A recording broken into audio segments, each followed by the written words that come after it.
जय हिंद वॉरियर्स। कैसे हैं आप सभी लोग। मैं आपका एजुकेटर आप सभी का अपने यूट्यूब चैनल में भाई स्वागत करता हूं।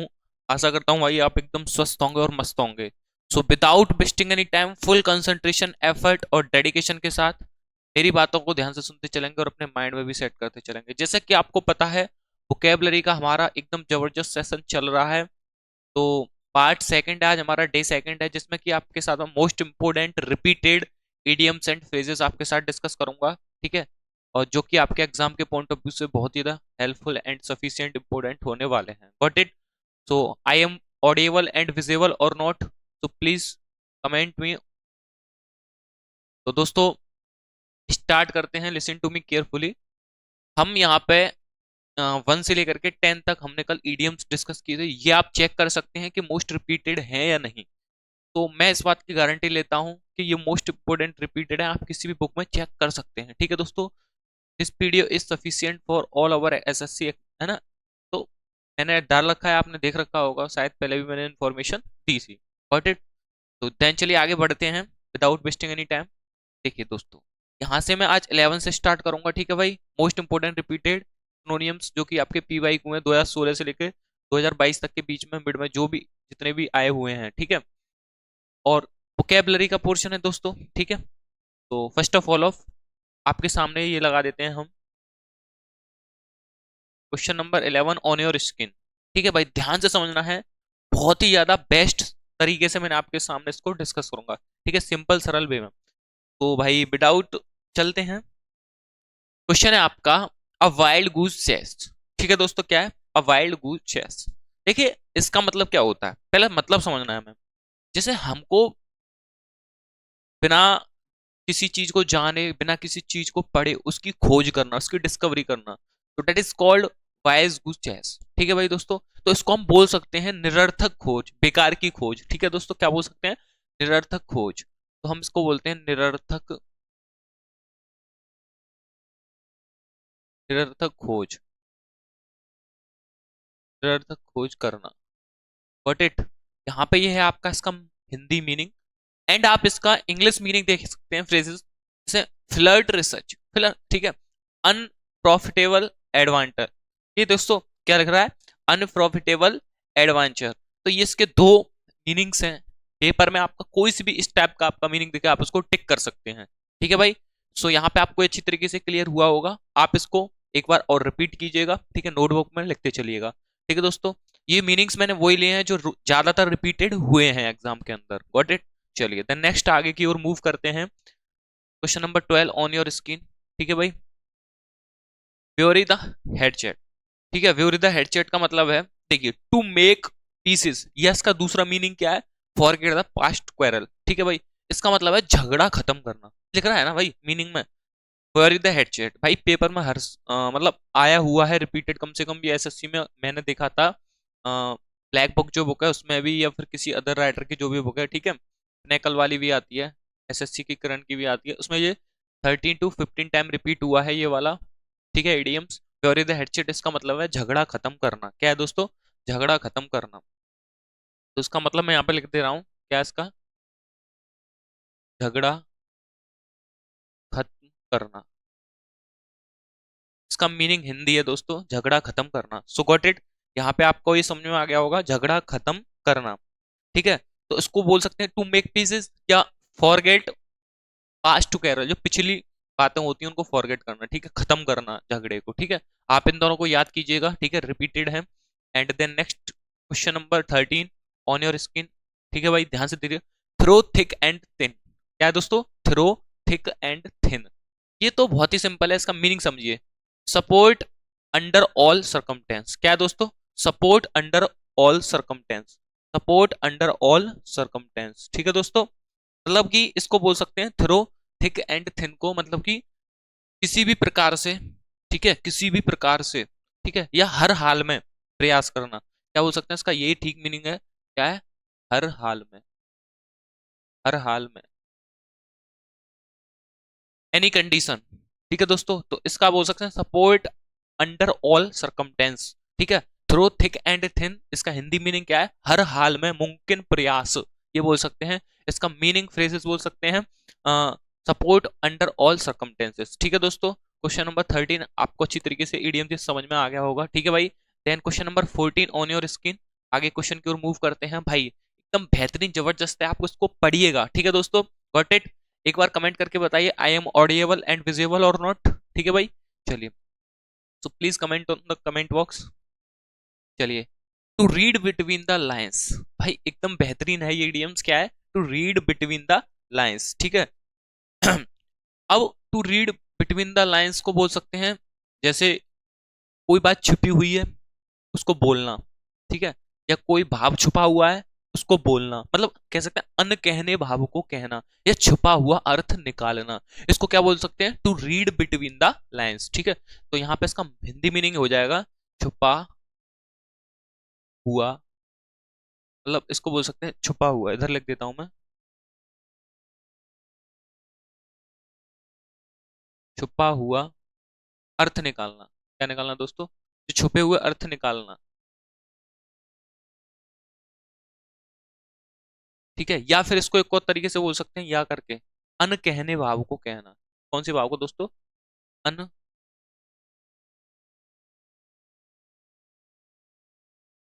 अनकहने भावों को कहना, जो कहने लायक नहीं होते हैं फिर भी उनको बोलना, ठीक है। सो ये दो इसके क्या हो जाएंगे दोस्तों? इसके दो हिंदी मीनिंग हो जाएंगे किसके? To read between the lines, ठीक है भाई। अंडर, मतलब कि अब भाई छुपा हुआ अर्थ निकल रहा है, ठीक है भाई। अंडरस्टैंड द हिडन मीनिंग, ठीक है, क्योंकि हिडन मीनिंग यानी छुपी हुई मीनिंग, उसको अंडरस्टैंड करना, ठीक है, उसका उसको उजागर करना, निकालना। तो that is called to read between the lines, ठीक है। इसकी मीनिंग क्या हो जाएगी? Understand the hidden meaning. Got it? तो देन नेक्स्ट अगले की और क्वेश्चन की मूव करते हैं। Question number 15 on your screen. भाई सिंपल सरल वे से मैं डिस्कस कर रहा हूँ, प्लीज आप नोट करते चलिएगा, ठीक है भाई। क्वेश्चन नंबर 15 ध्यान से पढ़िए। अ वोल्ट फ्रॉम द ब्लू, देखिए दोस्तों, अ वोल्ट फ्रॉम द ब्लू इसका मतलब है जैसे कोई घटना घटती है अचानक से, ठीक है। आकस्मिक घटना भी बोल सकते हैं हमसे, या अचानक से घटना बोल सकते हैं। क्या बोल सकते हैं? अचानक, अचानक से घटित होना, घटित हो, अचानक से घटित होना, या आकस्मिक भी बोल सकते हैं, या आकस्मिक, यानी कि आकस्मिक का भी मतलब वही होता है,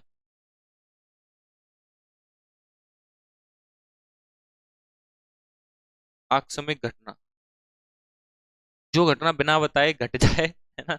ज्यादातर घटना बिना बताए घटती है भाई। तो मतलब अचानक से जो घटना घटती है, ठीक है। तो इसको बोल सकते हैं हम समथिंग अनएक्सपेक्टेड, जिसका हम कोई समथिंग अनएक्सपेक्टेड एंड अनप्लीजेंट, ठीक है दोस्तों। जिस जो हमें बिना बताए चीज घटती है उनको क्या बोलते हैं? उनका मीनिंग क्या बोलते हैं हिंदी में और इंग्लिश में? समथिंग अनएक्सपेक्टेड एंड अनप्लीजेंट, ठीक है। अ बोल्ट फ्रॉम द ब्लू, ये इसका इडियम्स है, ठीक है। मीनिंग इसका समथिंग अनएक्सपेक्टेड एंड अनप्लीजेंट। अच्छा, इसका एक और अच्छा सा मीनिंग है, वो आपको दिख रहा है, अ सडनली क्लेमिटी, ठीक है। अ सडन क्लेमिटी, सडन का मतलब तुरंत, आप समझ रहे होंगे सडन वर्ड से, ठीक है। आप इस टाइप के आपको कई मीनिंग्स दिखे तो आप उस पर टिक कर सकते हैं, ठीक है दोस्तों। तो ये आपका अच्छी तरीके से क्लियर हो गया question number 15, a bolt from the blue. एक बार मैं आपको 11 से लेकर के 15 तक रिपीट करा रहा हूँ, ठीक है भाई। चलिए, सो यहाँ पे मैं question number 11 on your screen पे लगा देता हूँ, ध्यान से देखिएगा मेरे भाई। कह रहा है क्वेश्चन नंबर फर्स्ट, अ वाइल्ड गूस चेस। क्या कह रहा है? अ वाइल्ड गूस चेस, मीनिंग इसकी फ्लर्ट रिसर्च या अनकंफर्टेबल, अनकंफर्टेबल अनकंफर्टेबल एडवेंचर, ठीक है। यानी कि इसको बोल सकते हैं निरर्थक खोज करना, बिना बात के किसी भी चीज की डिस्कवरी करना। So that is called a wild goose chase, ठीक है। क्वेश्चन नंबर 12 को देखते हैं। यहाँ पे आपका अगला इडियम है ब्यूरी द हेडसेट, ठीक है। इसको बोल सकते हैं झगड़ा खत्म करना, फॉरगेट द पास्ट क्वेरल्स, ठीक है दोस्तों। टू मेक पीसेस या फॉरगेट द पास्ट क्वेरल, जहां पे झगड़ा खत्म हो। अगला इडियम है आपके थ्रो थिक एंड थिन, ठीक है। थ्रो थिक एंड थिन, यानी कि हर हाल में, किसी भी हाल में हमको कोई भी काम करना है, ठीक है। मुमकिन प्रयास बोल सकते हैं, सपोर्ट अंडर द सर्कमटेंसेस, ठीक है दोस्तों। अगला आइडिया में आपका to read between the line, ये अच्छी तरीके से पेपर में आया हुआ है। To read between the lines का मतलब है छुपा हुआ अर्थ निकालना या अनकहने भाव को बोलना कहना, ठीक है। तो that is called to read between the lines. इसका इंग्लिश मीनिंग क्या होगा? Understand the hidden meaning. भाई हिडन मतलब छुपा हुआ अर्थ निकल रहा है, तो हिडन मीनिंग हो गया। अभी मैंने आपके साथ में 15 में बताया था, 15 में क्या है? अ बोल्ट फ्रॉम द ब्लू, क्या बताया है ना? अ बोल्ट फ्रॉम द ब्लू मतलब जो घटना आकस्मिक हो, अचानक से घटना घटती हो, उसको हम क्या बोल देते हैं, अ bolt from the blue. Got it. तो यहाँ पे 15 आपके साथ में मैंने क्लियर किए हैं, तो आशा करता हूँ यहाँ पे आपको ये समझ में आए होंगे। चलिए देन नेक्स्ट मूव करते हैं, क्वेश्चन नंबर 16। अगला ईडीएम है आपके सामने, आ स्नेक इन द ग्रास। भैया बहुत अच्छा है, आ स्नेक इन द ग्रास मतलब घास में छुपा हुआ सांप, मतलब घास में सर्प बोल सकते हैं, ठीक है, आ स्नेक इन द ग्रास या घास में छुपा हुआ सांप, ठीक है। मतलब किसको बोल सकते हैं, हमारा आस्तीन का सांप, कहते हैं ना ये लड़का या लड़की आस्तीन की सांप है या आस्तीन का सांप है, मतलब हमारा दुश्मन, ठीक है। तो हम किसको क्या बोल सकते हैं, आस्तीन का सांप। गुप्त शत्रु भी बोल सकते हैं, और मतलब जो हमारा शत्रु हो, जिसकी हमें पता ना हो, और आस्तीन का सांप भी बोल सकते हैं, ठीक है भाई। तो मैं यहाँ पर लिख देता हूँ, क्या बोलते हैं इसको, आस्तीन का, और या इसको एक और तरीके से बोल सकते हैं गुप्त शत्रु, ये सबसे अच्छा लगता है, गुप्त शत्रु। ठीक है दोस्तों, ये इसके दो हैं मीनिंग्स, तो आप इनको नोट कर सकते हैं, आस्तीन का सांप या गुप्त शत्रु, ठीक है। अ ट्रेचुरस पर्सन या अ सीक्रेट एनिमी, एनिमी का मतलब ही हमारा शत्रु होता है, इसकी हिंदी मीनिंग है। तो ये आ स्नेक इन द ग्रास, आस्तीन का सांप, गुप्त शत्रु, इसका हिंदी मीनिंग आप इसको याद कर सकते हैं। अच्छा है, काफी बार पूछा गया है एसएससी के एग्जाम में, गॉट इट। तो चलिए आगे मूव कर लेते हैं, question number 17 on your screen. 17 में idioms, at the 11th hour, at the 11th hour मतलब कि एट द 11th आवर, ठीक है, इसका मतलब बोल सकते हैं हम जो से कि एट द 11th आवर मतलब कि एक समय जो होता है वो या फिर इसको वैसे बोल सकते हैं अंतिम समय पर, सबसे बेस्ट यही है, एट द 11th आवर, अंतिम समय पर। आप इसकी इंग्लिश मीनिंग देख सकते हैं, नीचे आपके नोट करी हुई है, ठीक है दोस्तों। एट द 11th आवर, अंतिम समय पर, ये सबसे बेस्ट है, इसका हिंदी मीनिंग क्या है दोस्तों, अंतिम समय पर, एट द 11th आवर। सो फटाक से हम इसका मीनिंग पढ़ते हैं, at the very last moment, एक तो ये है इसका फ्रेज मीनिंग। दूसरा मीनिंग आप इसको टिक कर सकते हैं, एग्जाम में दिख जाए तो आपको, जस्ट अ बिफोर डेडलाइन, ठीक है, मतलब कि डेडलाइन से पहले थोड़ा सा, ठीक है, अंतिम समय पर कोई भी काम हमको करना है। जैसे कहते हैं ना कि बाद में अकल आती है, जब समय निकल जाता है ठोकर लग जाती है, इंसान में कब अकल आती है, एक तो समय निकल जाता है तब, वो दूसरी ठोकर लग जाती है तब, ठीक है। समय निकलने से पहले और ठोकर लगने से पहले अकल आ जाए तो दिस इज द बेस्ट, ठीक है। तो वही चीज है भाई, एट द 11th आवर, ठीक है। तो उसका बोल सकते हैं एट द 11th आवर को हम आखिरी मौके पर या अंतिम समय पर, ठीक है, इसको बोल सकते हैं हम अंतिम समय पर, अंतिम समय पर, ये इसका सही हिंदी मीनिंग है, आखिरी मौके पर, अंतिम समय, at the very last moment, तो that is called at the 11th hour, ठीक है। हाँ भाई ये अच्छा है। Blow one's out trumpet, blow one's out trumpet का मतलब है मतलब कि ब्लो वंस आउट, वंस का मतलब हम बोल सकता हूँ ट्रम्पेट, मतलब कि खुद की तारीफ खुद करना, जैसे मैं हूँ भाई, मैं अपनी तारीफ खुद करूँ, तो इसको हम क्या बोल सकते हैं, ब्लो वंस आउट ट्रम्पेट, ठीक है। अब इसको खुद की तारीफ अपने मुंह से ही करना, दूसरे के द्वारा नहीं करना, ठीक है, ब्लो वन साउंड ट्रम्पेट, ठीक है, खुद की तारीफ खुद करना, इसका मतलब है खुद की तारीफ खुद से करना, खुद से, खुद की तारीफ खुद से करना, सो that is called blow one sound trumpet, ठीक है। तो दिस इज वन सेल्फ, इसका आपको मैंने बता ही दिया। अगला question number 19, break the ice, break the, अच्छा ये थोड़ा गलत हो गया, ब्रीक द आइस है ये, ICE, इसको ठीक कर लेना, ठीक है। क्या बोल देंगे हम इसे, break the ice.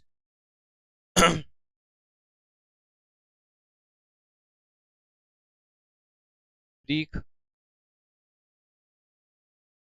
Break the ice, break करना, आइस को तोड़ देना, चुप्पी तोड़ना, किसी की, कोई आदमी चुप है उसकी चुप्पी तोड़ देना, so that is called break the ice, ठीक है भाई। भाई आपको ये समझ में आ गया होगा, चुप्पी तोड़ देना, इसका हिंदी मीनिंग बोल सकते हैं, या फिर हम बोल सकते हैं चुप्पी तोड़ना, जब बातचीत, किसी की चुप्पी तोड़ी तो हमने उससे बातचीत शुरू की है, तो उसको बोल सकते हैं बातचीत, बातचीत शुरू करना, या चुप्पी तोड़ना, ये भी अच्छा वर्ड है। चुप्पी तोड़ना। ठीक है भाई, तो इसके हिंदी मीनिंग है बातचीत शुरू करना या चुप्पी तोड़ना, इनिशिएट समथिंग। ठीक है, ये इसका इंग्लिश मीनिंग है। To make someone comfortable, to make someone comfortable, इसमें से जो भी आपको एग्जाम में दिखता है मीनिंग उस पर आप टिक कर सकते हैं एंड आप इसको याद कर सकते हैं। ब्रेक इन द आइस, किसी की चुप्पी तोड़ना या बातचीत शुरू करना। एक बार ये कंप्लीट हो जाए, जैसे मैं आपके साथ में 25 डिस्कस करूंगा आज, फिर कल की क्लास में थर्ड लेक्चर में दोस्तों मैं आपके साथ में डिस्कस करूंगा मोस्ट इंपोर्टेंट 15 सिनोनियम्स डिस्कस करेंगे हम। ठीक है, कोई शब्द है उसके चार चार पांच पांच सिनोनियम्स डिस्कस करेंगे विद एक्सप्लेनेशन ट्रिक कॉन्सेप्ट के साथ में। ठीक है भाई, तो ये आपका इनिशिएट समथिंग को क्या बोलते हैं, ब्रेक द आइस, चुप्पी तोड़ना भाई। ठीक है, आगे की ओर मूव करते हैं। Post N arm a leg, post N arm leg, post and arm a leg भी बोल सकते हैं या एंड अ लेग भी बोल सकते हैं। ठीक है दोस्तों, very expensive a large amount of money, क्या बोल सकते हैं, a large amount of money, मतलब कि कॉस्ट एंड आर्म, कॉस्ट का मतलब पता है महंगा होता है, प्राइस। ठीक है, तो इसका हिंदी मीनिंग क्या बोल सकते हैं, बहुत महंगा पड़ना। क्या बोल देंगे दोस्तों इसका हिंदी मीनिंग, बहुत महंगा पड़ना, बहुत महंगा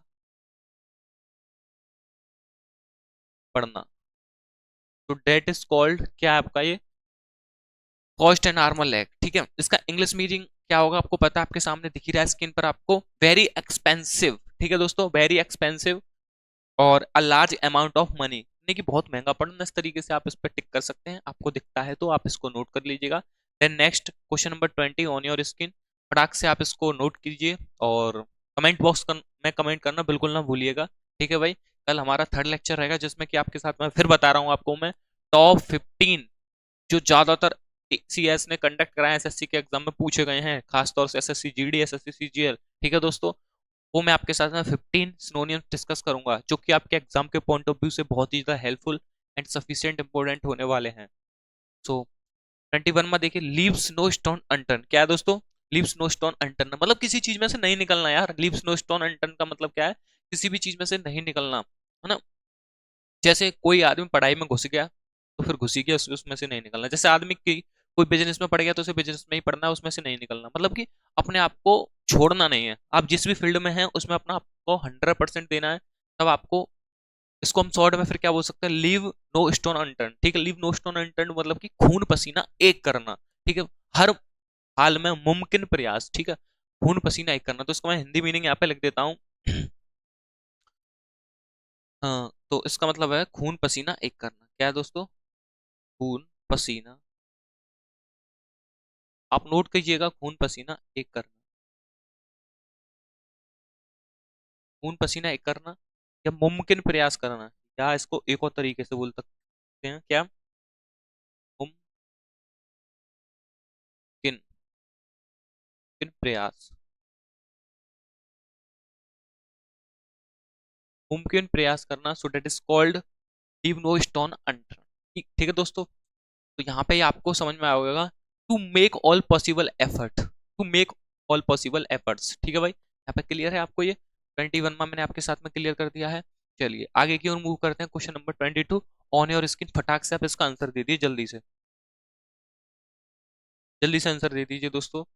अ fish out of water, a fish out of water का मतलब है असहज परिस्थिति, uncomfortable position, an uncomfortable position. ठीक है, एन अनफिमिलर सर्कमटेंसेस, मतलब कि असहज परिस्थिति, जिस जो सही ना जा सके वो परिस्थिति। ठीक है, हम क्या बोल सकते हैं, असहज परिस्थिति। क्या बोल देंगे दोस्तों,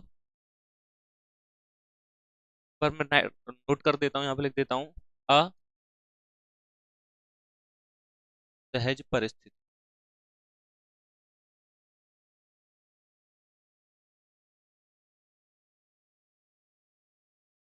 एन अनकंफर्टेबल पोजीशन, सिचुएशन। ठीक है, एन अनफेमिलियर सर्कमटेंसेस, ये आपके सामने 22 मैंने डिस्कस किया है।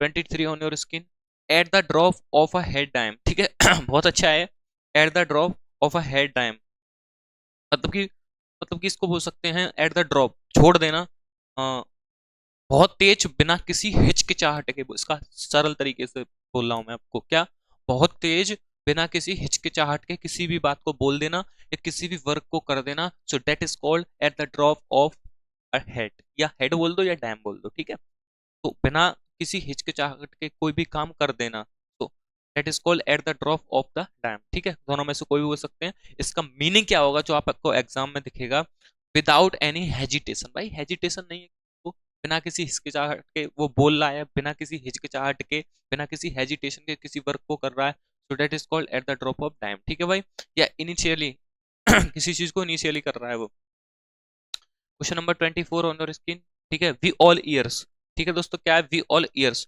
वी ऑल ईयर्स बहुत अच्छा है। वी ऑल ईयर्स को बोल सकते हैं हम गौर से सुनना। क्या बोल सकते हैं दोस्तों? गौर से सुनना। गौर से सुनना, वी ऑल ईयर्स, वी और ईयर्स। ठीक है, वी ऑल ईयर्स, गौर से सुनना। ठीक है, initially listening, initially listening, initially गौर से सुनना है ना। इसका इडियम्स बोल सकते हैं क्या? We all ears. ठीक है, या वेरी अटेंटिव। वेरी अटेंटिव का मतलब है अटेंटिव भाई बहुत ही अच्छी तरीके से किसी काम को ध्यान से देखकर उसको समझना। ठीक है, तो दैट इज कॉल्ड वी और ईयर्स। तो यहाँ पे मैंने आपके साथ में देखते हैं एक और है क्या। अ, ठीक है भाई, यहाँ पे 24 थे। एक बार मैं पूरों को एक बार आपके साथ में रिवीजन कर रहा हूँ। ठीक है, आप देखिएगा ध्यान से दोस्तों।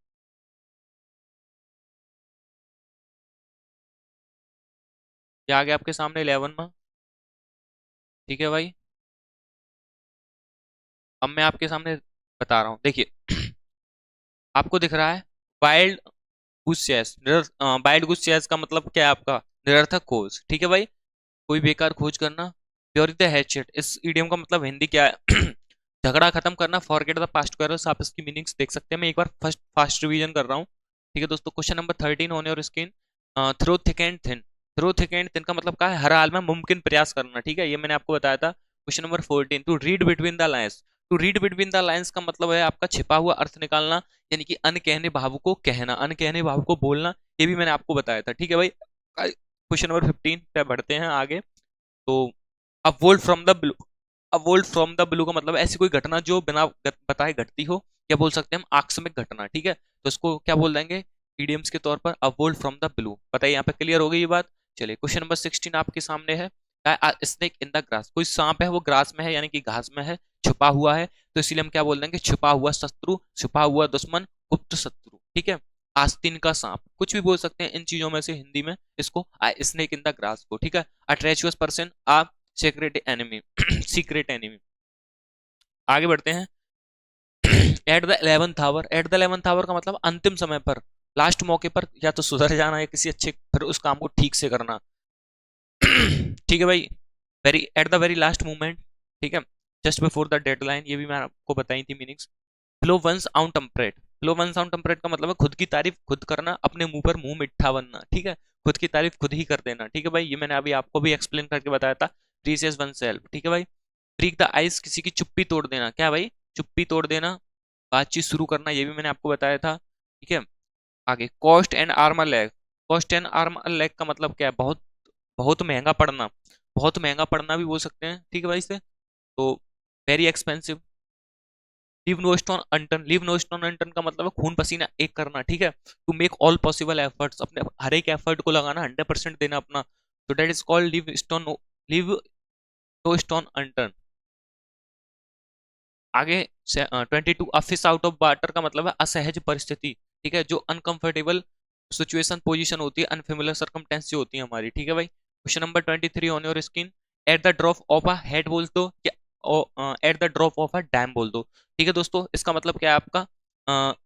बहुत तेजी से बिना किसी हिचकिचाहट के किसी भी बातचीत को शुरू कर देना। ठीक है भाई, तो at the drop a head या at the drop of a dam बोल सकते हैं। ठीक है, विदाउट एनी हेजिटेशन। ठीक है, इनिशियली जब हेजिटेशन नहीं होगी तो वो बिना किसी हिचकिचाहट के ही बोलेगा। ठीक है भाई, 24 में लास्ट था वी ऑल ईयर्स। मैंने अभी आपको बताया था वी ऑल ईयर्स का मतलब क्या है? ये गौर से सुनना, किसी भी चीज को लिसनिंग से सुनना, अच्छी तरीके से लिसनिंग इनिशियली। ठीक है, वेरी अटेंटिव तरीके से। तो इसकी ये मीनिंग से आपके सामने। तो दोस्तों आशा करता हूँ यहाँ पे आपको ये अच्छी तरीके से समझ में आएंगी। ठीक है, आज की idioms.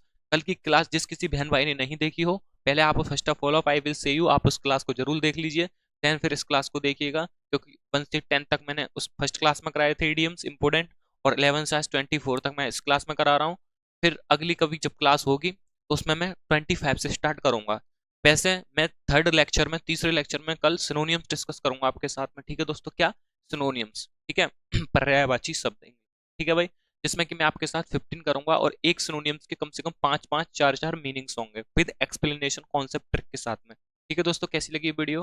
Like share and comment करना बिल्कुल भी ना भूलें। मिलते हैं फिर नेक्स्ट लेक्चर में। तब तक के लिए जय हिंद, जय श्री राम, जय Shri Parshuram. Bye bye, take care.